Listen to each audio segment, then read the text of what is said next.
दोस्तों, जब भी हम जिम के अंदर जाते हैं सबसे पहले स्ट्रेचिंग करना होता है। स्ट्रेचिंग देन पहले हम गर्दन को रोटेट करते हैं, उसके बाद शोल्डर को रोटेट करते हैं, देन उसके बाद वन हैंड सपोर्टेड, फिर अनसपोर्टेड, देन फिर सपोर्टेड, फिर वेस्ट को रोटेट करते हैं, देन फिर 5 लेफ्ट देन 5 राइट। उसके बाद अपने पैर को आगे की तरफ लेना है, स्ट्रेच करना है पूरा। देन उसमें थोड़ा सा होल्ड करके रखना है पहले सेकंड, देन फिर आपने नी को अपने तरफ मोड़ना है। उसके बाद जैसे ही तब तक होल्ड करके रखना है जब तक पेन ना हो। अगर तब भी आपकी बॉडी वार्म अप नहीं होती है, दोबारा स्टार्ट करना है। पहले साइड जंप लगभग ये 10 से 15 मिनट करना है, तभी आपकी बॉडी वार्म अप हो पाएगी। देन अगर लेफ़्ट आपने 15 बार किया, फिर देन आपने राइट वही 15 बार करना है। फिर आपने ऊपर को उछलते रहना है। देन उसके बाद दोबारा आपने वेस्ट रोटेट करना है, देन लेफ़्ट देन राइट, और फिर नी जंपिंग करना आपने 10 से 15 सेकेंड। देन आपने यहाँ पे कंटिन्यू रोटेट करना है, उसके बाद आपने चेंज करना है। उसके बाद आपने आगे पीछे पैर ले जाते हुए देन उसके बाद हमने खाली वेट विदाउट वेट स्क्वाट मारने हैं। तो हम स्क्वाट मारते हैं, स्क्वाट मारने से हमारे टेस्टोस्टेरोन हार्मोन रिलीज होते हैं। देन इसको आपने 15 का सेट परफॉर्म करना है। उसके बाद थोड़ा होल्ड करने के बाद अगेन आपने स्टार्ट करना है। जब भी एक फर्स्ट सेट ख़त्म होता है देन उसके बाद आपने ब्रेक करना है 60 से 70 सेकेंड। अगेन फिर आपने जो रैप रेंज होंगे आपके 12 के रैप रेंज लगे।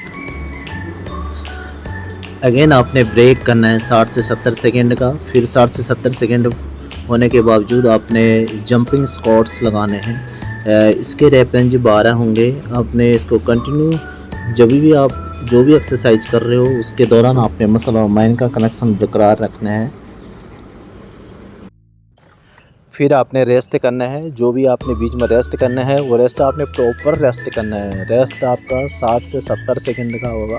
देन जब आपकी बॉडी अच्छी तरीके से रिकवर हो जाती है 60 से 70 सेकंड में, अगेन नेक्स्ट वर्कआउट की तैयारी करनी है। इस रेस्ट के बीच में आपने केवल अपना वेट को बढ़ाना है और इसमें वेट बढ़ा के लगाना है।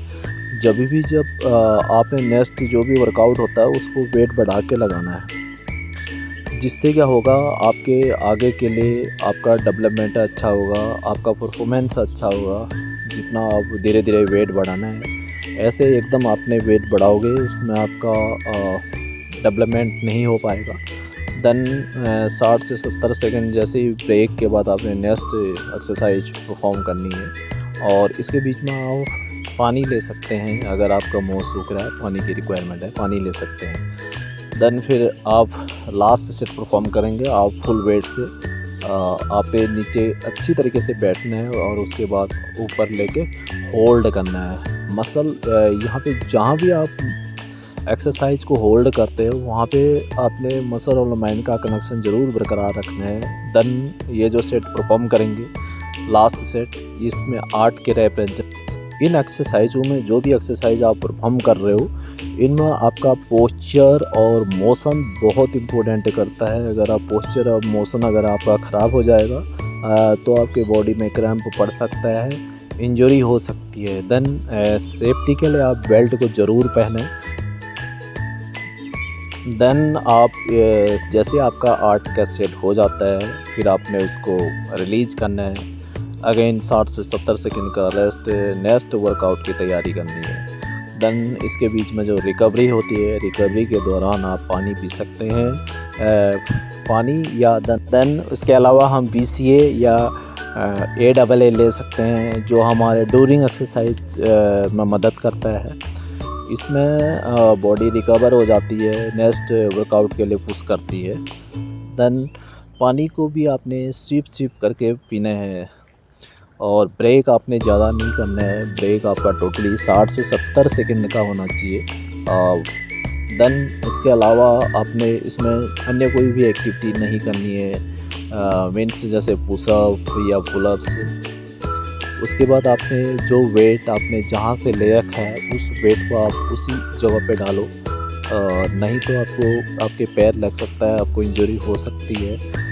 नीचे देखने में कभी दिक्कत हो जाती है, आपका पैर लग जाए या कहीं कुछ लग जाए, आपने उस वेट को वहीं रखना है। अगेन आपकी जब बॉडी रिकवर हो जाती है 60 से 70 सेकेंड, फिर अगेन आप नेक्स्ट वर्कआउट को परफॉर्म करना है। जिस भी बॉडी पार्ट की आपने वर्कआउट को परफॉर्म करना है, उसके ऊपर आपका ध्यान केंद्रित होना चाहिए। जब उसके ऊपर आपका मसल और माइंड का कनेक्शन होगा, तभी आप अच्छे बेहतरीन वर्कआउट को परफॉर्म कर पाएंगे।